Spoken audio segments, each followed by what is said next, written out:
தாவேகா பெரும்பான்மை நிரூபிக்கிறதுக்காக அதிமுகவோட எம்எல்ஏக்கள் வந்து தாவேகாவுக்கு ஆதரவு கொடுத்தாங்க. அதுக்காக நீங்க வந்துட்டு அமைச்சர் பதவி கொடுக்கிறது எந்த விதத்துல நியாயம் அப்படின்னு சொல்லி கேள்வி கேட்டது யாரு? இந்த சனாதானம்னா என்ன? இது சம்பந்தமா சோசியல் மீடியால எல்லாரும் நிறைய விஷயங்களை வந்து பேசிக்கிட்டு இருக்காங்க. இன்னொரு முக்கியமான ஒரு விஷயம், அண்ணாமலை அவர்கள் வந்துட்டு திமுகவும் தாவேகாவும் ஒண்ணு அப்படின்னு சொல்லியிருக்காரு.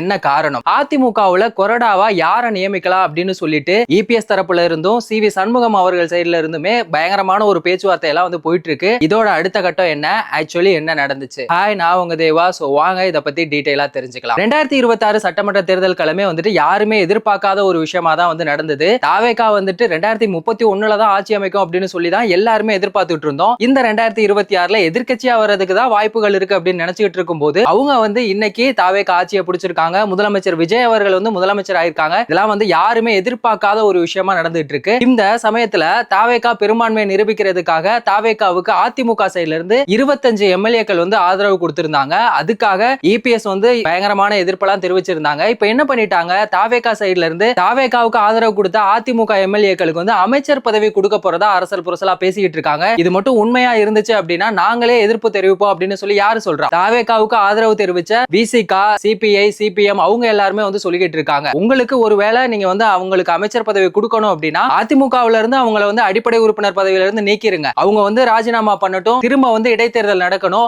அதுல மக்கள் அவங்கள ஜெயிக்க வச்சாங்க அப்படின்னா அதுக்கப்புறமா நீங்க வந்துட்டு அமைச்சர் பதவி கொடுங்க. அது வரைக்கும் நாங்க வந்து இதை ஏத்துக்கவே முடியாது. உங்களுக்கு ஆதரவு கொடுத்தாங்க அப்படிங்கிற ஒரு காரணத்துக்காக நீங்க வந்து அமைச்சர் பதவி கொடுக்கிறது எந்த விதத்துல நியாயம் அப்படின்னு சொல்லி எல்லாருமே வந்துட்டு கேள்விகள் கேட்டுட்டு இருக்காங்க. இதுக்காக தாவேகா சைடுல இருந்து என்ன மாதிரியான ரெஸ்பான்ஸ் பண்ண போறாங்க, இது எல்லாத்தையும் தாண்டி அதிமுக எம்எல்ஏக்களுக்கு அமைச்சர் பதவி கொடுக்க போறாங்களா இல்லையா அப்படிங்கறதெல்லாம் நம்ம பொறுத்து இருந்து பார்ப்போம். இது ஒரு பக்கம் இருக்க, இன்னொரு பக்கம் என்ன பண்ணிருக்காங்க, அதிமுகவுல கொறடாவா யாரை நியமிக்கலாம் அப்படின்னு சொல்லி அவங்களுக்குள்ளே பயங்கரமான ஒரு போட்டி போயிட்டு இருக்கு. இபிஎஸ் அவர் சைடுல இருந்து என்ன சொல்றாருன்னா, நான் தான் வந்து அதிமுகவோட பொதுச் செயலாளர், நான் யாரு வந்து கொறடாவா நியமிக்கணும் அப்படிங்கிற அதிகாரம் எனக்கு இருக்கு அப்படின்னு அவர் சொல்றாரு. இன்னொரு பக்கம் சிவி சண்முகம், எஸ்பி வேலுமணி அவர்கள் சைடுல இருந்து என்ன சொல்றாங்கன்னா, யாருக்கு இங்க மெஜாரிட்டி இருக்கு, யாரை வந்து அதிகமான எம்எல்ஏக்கள் வந்து ஆதரவு தெரிவிக்கிறாங்க, அதுல இருந்து ஒருத்தவங்கள தான் வந்து கொறடாவா நியமிக்கணும் அப்படின்னு சொல்லி அவங்க சைடுல இருந்து சொல்லிட்டு இருக்காங்க. இதுக்கான ஒரு முடிவே இல்லாம போயிட்டு இருக்கு. இன்னொரு பக்கம் என்ன பண்ணிட்டு இருக்காங்கன்னா, இப்ப ஆளுநர் வந்து கேரளாவுல இருக்காரு. அங்க வந்து மே 4ஆம் தேதி ரிசல்ட் வந்ததுக்கு அப்புறமா இன்னுமே யாரு முதலமைச்சர் அப்படிங்கறத வந்து கன்ஃபார்ம் பண்ணாம இருந்தாங்க. இப்போ ஒரு வழியா வந்துட்டு யாரு முதலமைச்சர் அப்படிங்கறத வந்து கன்ஃபார்ம் பண்ணிட்டாங்க. விடி சதீசன் அவரை தான் வந்து முதலமைச்சரா தேர்ந்தெடுத்திருக்காங்க. அவரை பதவியேற்பு விழா நடந்ததுக்கு அப்புறமா ஆளுநர் இங்க வந்ததுக்கு அப்புறமா இபிஎஸ் அவர்கள் வந்து ஆளுநரை சந்திக்க போறதா வந்து சொல்லிட்டு இருக்காங்க. அதுக்கப்புறம் தான் தெரியும் அதிமுகவுல யாரை வந்து கொறடாவா நியமிக்க போறாங்க அப்படிங்கறத. இன்னொரு பக்கம் என்ன ஆயிருக்குன்னா, அண்ணாமலை அவர்கள் வந்து திடீர்னு ஒரு விஷயம் சொல்லியிருக்காங்க, திமுகவும் தாவேகாவும் ஒண்ணு அப்படின்னு. ஏன் அவர் அப்படி சொல்லணும், என்ன காரணம் அப்படிங்கறத ஃபர்ஸ்ட் தெரிஞ்சுக்கலாம். இந்த சனாதானம் அப்படிங்கிற ஒரு விஷயம் தான் வந்து 2 நாளா சோசியல் மீடியால பரபரப்பா பேசப்பட்டு இருக்கு. இப்ப இடதுசாரிகள், அதாவது திமுகவா இருக்கட்டும், இல்ல விசிகா, சிபிஐ, சிபிஎம் இவங்க சைடுல இருந்து சனாதானம் அப்படிங்கிறது என்ன சொல்றாங்கன்னா, பிறப்பாலேயே ஒருத்த வந்து உயர்ந்தவன் தாழ்ந்தவன் அப்படிங்கிறது வேணாம், இங்க எல்லாருமே சமம் அப்படிங்கிறது தான். நாங்க வந்துட்டு கடவுளை வந்து மறுக்கல, அவங்களுக்கு எதிர்ப்பு தெரிவிக்கல, ஆனா இந்த சாதிக்காரன் தான் போகணும், இந்த சாதிக்காரன் எல்லாம் உள்ள வரக்கூடாது அப்படிங்கிற ஒரு விஷயம் இருக்கு பாத்தீங்களா காலங்காலமா, அது வேணாம் அப்படின்னு சொல்லி இவங்க இடதுசாரிகள் சைடுல இருந்து சொல்றாங்க. இந்த சனாதானத்தை ஆதரிக்கிற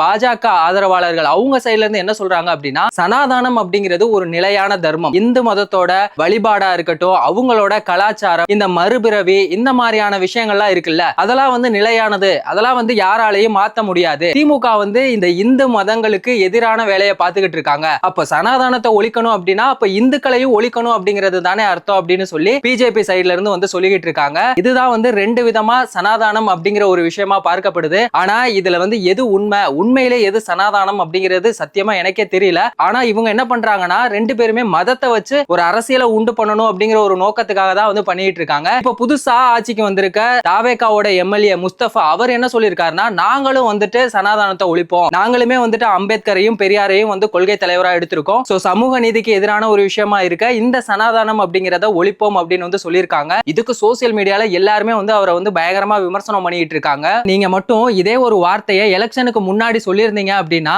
உங்களோட நிலைமை என்னங்கிறது தெரிஞ்சிருக்கும் அப்படின்லாம் பயங்கரமா வந்து விமர்சனம் பண்ணிட்டு இருக்காங்க. இன்னொரு பக்கம் முஸ்தபா அவர்களை வந்து பாராட்டிட்டு இருக்காங்க. ஏன்னா மதுரை ஆரப்பாளையத்துல கோவில் திருவிழாவில் ஒரு பாதாள சாக்கடையில வந்து தண்ணி தேங்கி ரொம்ப பெரிய பிரச்சனை ஆயிருச்சு. அதை வந்து இப்ப வந்து சீரமைச்சிருக்காங்க. அதுக்காக அவரை வந்து பாராட்டிட்டு இருக்காங்க. இன்னொரு பக்கம் இந்த சனாதானத்தை ஒழிப்பேன் அப்படின்னு சொன்னதுனால பயங்கரமான ஒரு எதிர்ப்புமே வந்து கிளம்பி இருக்கு. அண்ணாமலை அவர்கள் வந்துட்டு இன்னொரு விஷயம் வந்து சொல்லியிருக்காங்க. ஆதவ அர்ஜுனா அவர்கள் வந்து சனாதானத்தை பத்தி இதுக்கு முன்னாடி என்ன பேசியிருக்காங்க, இப்ப என்ன சொல்லியிருக்காரு அப்படிங்கறதையுமே வந்து சொல்லியிருக்காங்க. தமிழ்நாட்டை பொறுத்த வரைக்கும் இங்க வந்து பிறப்பால் யாரும் உயர்ந்தவன் தாழ்ந்தவன் அப்படிங்கிறவெல்லாம் இல்ல, எல்லாருமே இங்க சமம் அப்படின்னு சொல்லியிருக்காரு. இதே பிஜேபி வடநாட்டு சைடுல அப்படிங்கும் போது அது வந்து இந்து மதம், அவங்களுடைய கொள்கைகள், அந்த மாதிரியான விஷயங்கள் அப்படின்னு வந்து சொல்லியிருக்காரு. இதை வந்து கலாய்ச்சி வேற சொல்லியிருக்காரு அண்ணாமலை அவர்கள்.